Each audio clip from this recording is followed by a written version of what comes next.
Hi hello నమస్తే, నేను మీ తెలంగాణ మహేష్. ఈరోజు సాక్షి దినపత్రికలో గృహజ్యోతి పథకం గురించి ఒక ఆర్టికల్ వచ్చింది. అది ఏంటిదో మనం తెలుసుకునే ముందు ఫస్ట్ నా ఛానల్ని సబ్స్క్రైబ్ చేసుకోండి.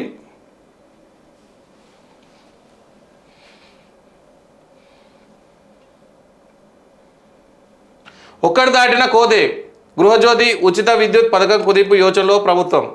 ప్రస్తుతం 200 యూనిట్ల లోపు విద్యుత్ వినియోగించే వారికి ఈ పథకం వర్తింపు. ఇకపై ఏ నెలలో అయినా ఒక్కసారి 200 యూనిట్లు దాటితే లబ్ధిదారులకు ఉచిత విద్యుత్ బంద్. కొత్తగా ఈ పథకంలో దరఖాస్తులను అంగీకరించొద్దని నిర్ణయం. ప్రస్తుతం 51.26 లక్షల ఉచిత విద్యుత్ కనెక్షన్లు. వీటికి ప్రతి నెల 180 నుంచి 200 కోట్ల వ్యయం. సబ్సిడీ భారం తగ్గించుకునేందుకు ఉన్నత స్థాయిలో చర్చలు. వాస్తవం ఏంటంటే ప్రభుత్వం ఒక ఆలోచన చేస్తుందట. ప్రభుత్వం మీద భారం పడుతుందని ఏం చేస్తుందంటే, నెలలో మనకు ప్రస్తుతం ఈ పథకం ఏముంది అంటే గృహానికి 200 యూనిట్లు ఉచిత విద్యుత్ ఉంది. ఏ నెలలో అయినా పొరపాటున 200 యూనిట్లు దాటితే ఈ పథకం అనేది మీరు అర్హులుగా కారు. ఆ పథకం మీకు వర్తించదు. మళ్ళీ నెలలో మీకు 200 యూనిట్ల లోపు వచ్చినా కూడా ఈ పథకం వర్తించదని ఒక ఆర్టికల్. విద్యుత్ వినియోగం నెలకు 200 యూనిట్ల లోపు ఉంటే గృహజ్యోతి పథకం కింద లబ్ధిదారులు ప్రభుత్వం ఉచితంగా విద్యుత్ ఇస్తుంది. అయితే ఈ పథకం లబ్ధిదారుల ఇంట్లో ఏదైనా శుభకార్యం జరిగి విద్యుత్ వినియోగం 200 యూనిట్లకు మించి వారు పథకాన్ని అర్హత కోల్పోనున్నారా అంటే అవుననే అంటున్నాయి రాష్ట్ర ప్రభుత్వ వర్గాలు. ఈ మేరకు గృహజ్యోతి పథకాన్ని కుదించే అంశాన్ని రాష్ట్ర ప్రభుత్వం తీవ్రంగా పరిశీలిస్తుందని చర్చ సాగుతుంది.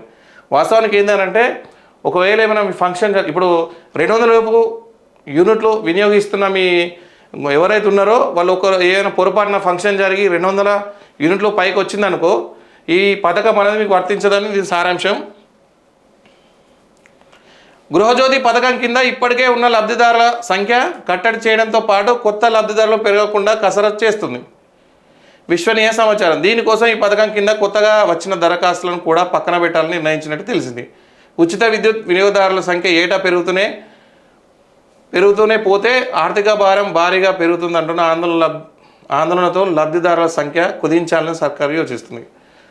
ఓకే, ఇంతకుముందు మీకు గృహజ్యోతిలో ఉన్నవారికి 200 లోపు యూనిట్లు వస్తే అది పథకం వర్తిస్తుంది. లేదు ఇప్పుడు కొత్తగా మేము నూతనంగా ఈ తెలంగాణ ప్రభుత్వం వచ్చినాక కొన్ని రేషన్ కార్డులు ఇచ్చింది. ఆ రేషన్ కార్డుల వాళ్ళు ఒకవేళ 200 లోపు ఉన్న గృహాలు ఏవైతే ఉన్నాయో ఇది అప్లై చేసుకుంటే అవి తీసుకోవద్దని చెప్పేసి భావిస్తున్నట ప్రభుత్వం. 16 నెలల్లో 12 లక్షల మంది పెరిగారు. గృహాలకు ప్రతి నెల 200 యూనిట్ల లోపు ఉచిత విద్యుత్ సరఫరా చేస్తామని గత అసెంబ్లీ ఎన్నికల సందర్భంగా కాంగ్రెస్ పార్టీ మేనిఫెస్టోలో ప్రకటించింది. అధికారంలోకి వచ్చాక 2023 డిసెంబర్ 28 నుంచి జనవరి 6 వరకు నిర్వహించిన ప్రజాపాలన కార్యక్రమం కింద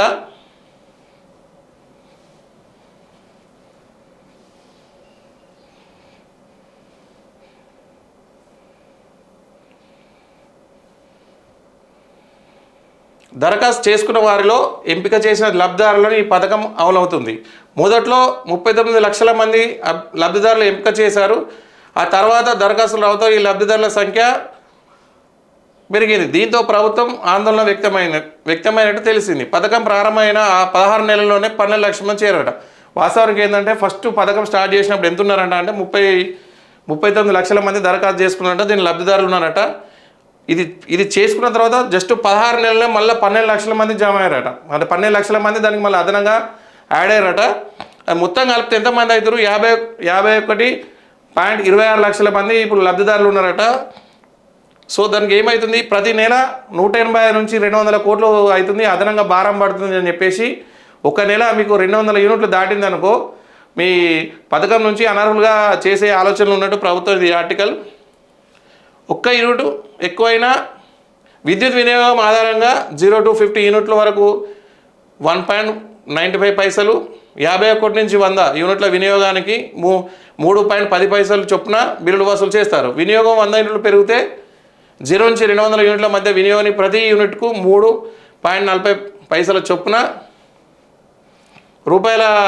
చెల్లించాలి. ప్రస్తుతం గృహజ్యోతి పథకం కింద ఉచిత విద్యుత్ పొందిన వారిలో 0 to 50, 50 to 100 యూనిట్ల వినియోగించే పేదలే ఎక్కువ. వీరితో పాటు 100 నుంచి 200 లోపు విద్యుత్ వినియోగించుకున్న లబ్ధిదారులందరికీ 0 బిల్ వస్తుంది.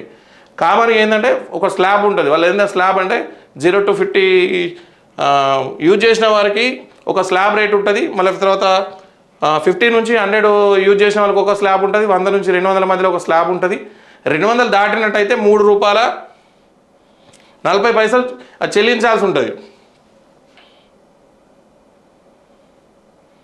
అంటే 200 యూనిట్ల లోపు కరెంటు వాడిన బిల్లులు చెల్లించాల్సిన అవసరం లేదు. అయితే 200 దాటిన ఒక్క యూనిట్ ఎక్కువైనా వారు పూర్తి బిల్లు చెల్లించాలి. ఈ గృహజ్యోతి పథకం ఏంది అని అంటే 200 యూనిట్ల లోపు ఎంత వచ్చినా కూడా ప్రభుత్వం అది 0 బిల్ కింద ఇస్తుంది. ఒక్క యూనిట్ ఎక్కువైనా కూడా మనం ఆ స్లాబ్ కిందకి వచ్చి దానికి సంబంధించిన పూర్తి బిల్లు మనం కట్టాల్సి ఉంటుంది. ఇకపై ఏదైనా నెలలో 200 యూనిట్లు మించి విద్యుత్ వినియోగిస్తే వారికి శాశ్వతంగా ఈ పథకం కింద అనర్హులుగా పరిగణించాలని ప్రభుత్వం భావిస్తుంది. దీనిపై ఇప్పటికే ప్రభుత్వం ఉన్న స్థాయిలో చర్చ జరుగుతుంది. వాస్తవంగా ఏంటంటే ఈ కాంగ్రెస్ ప్రభుత్వం వచ్చినాక ఏదైనా మంచి పథకం ఉంది అంటే ఏదైనా అమలు చేసింది సక్సెస్ అయింది ప్రజల వద్దకు చేరింది ఏంటంటే ఒక గృహజ్యోతి పథకమే. దాన్ని కూడా వాళ్ళు ఆలోచన చేసి మరి వాళ్ళు ఏం ఆలోచిస్తారో లేదో కానీ ఒకవేళ ఇది చేస్తే మాత్రం వాళ్ళకి చాలా ఇది మైనస్ అవుతుంది ప్రభుత్వానికి మాత్రం.